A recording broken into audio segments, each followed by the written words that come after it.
Dragon, the Bruce Lee story, was released in 1993 and was pretty successful and made a decent amount of money at the box office domestically and internationally, and received very good reviews from critics and fans.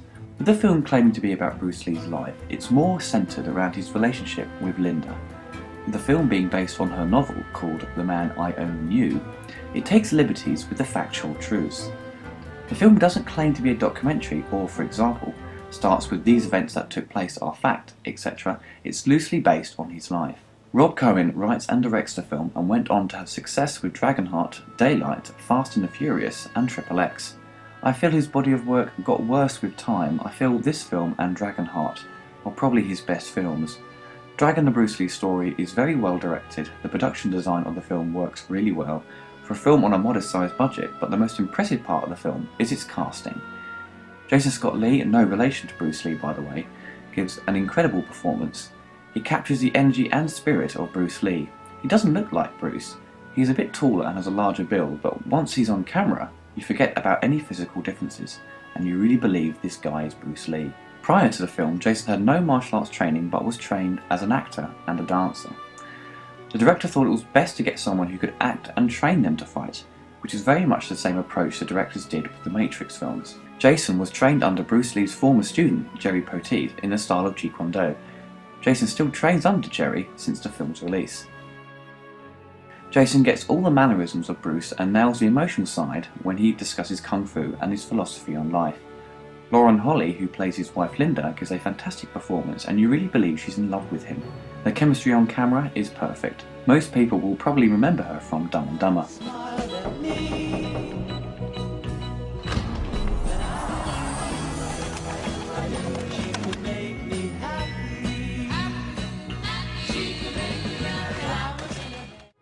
The musical score to the movie is beautifully composed and is considered the highlight of the film.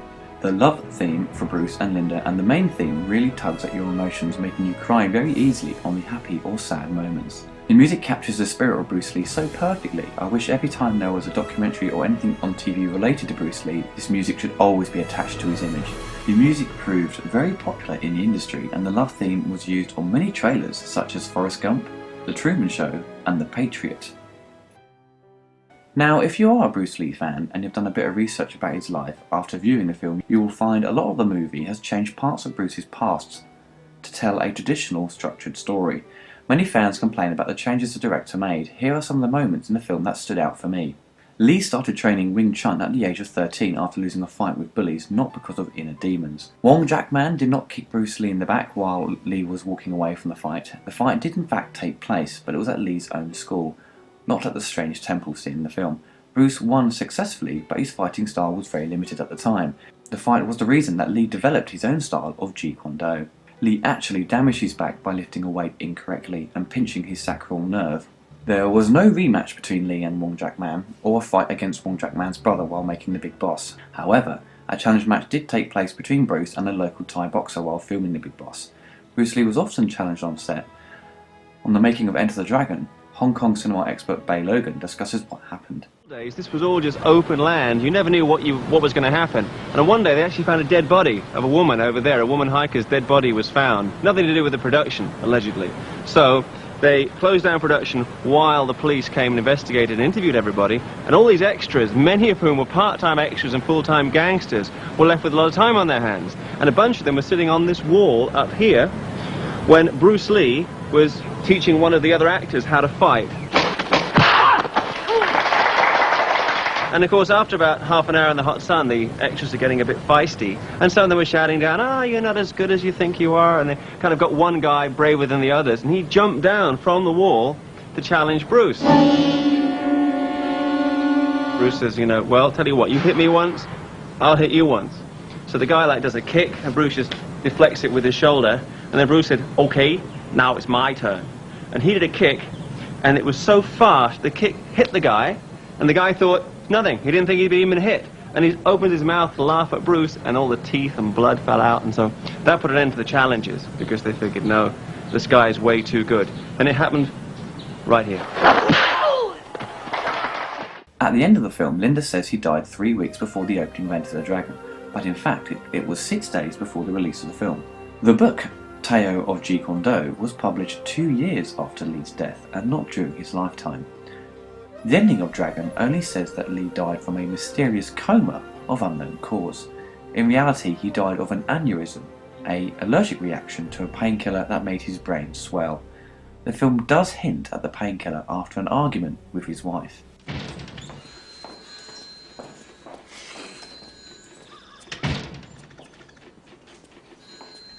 You have an aspirin.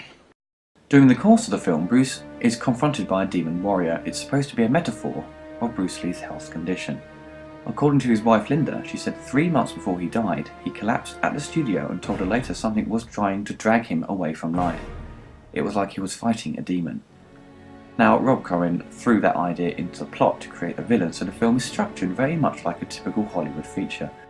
While the film was in production, Brandon Lee was still alive and was actually offered the role to play his father, but declined and was making The Crow. I recall listening to the commentary on the DVD release of Dragon. The director says while they filmed the final confrontation between the demon and Bruce, where he has to protect his own son, Brandon Lee was actually shot or pronounced dead. If it's true, it must have been really eerie and spooky on set once they heard the news. The film was dedicated to Brandon during the end credits. When the film came out, it was given a release on many of the home consoles at the time. The Super Nintendo, Mega Drive and even the Atari Jaguar had a computer game released of the film. I actually played the game when it came out on the SNES. The footage I'm showing is from the Jaguar version.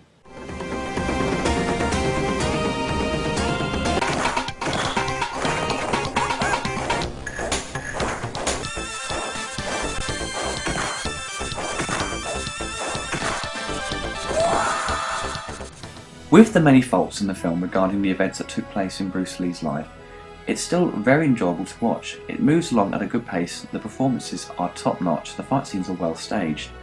I've watched the film many times, it's hard not to like it.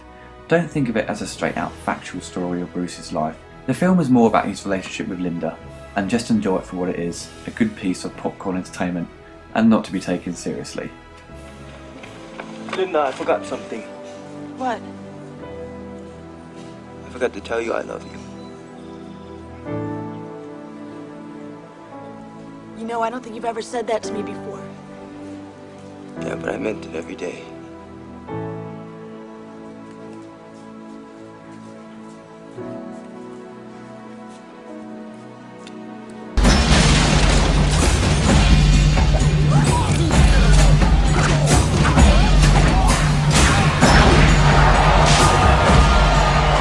You've been charged with violating the martial arts code. I'll teach whoever wants to learn. Seen some of them chop socket flips, man. You die in hope. I've seen it.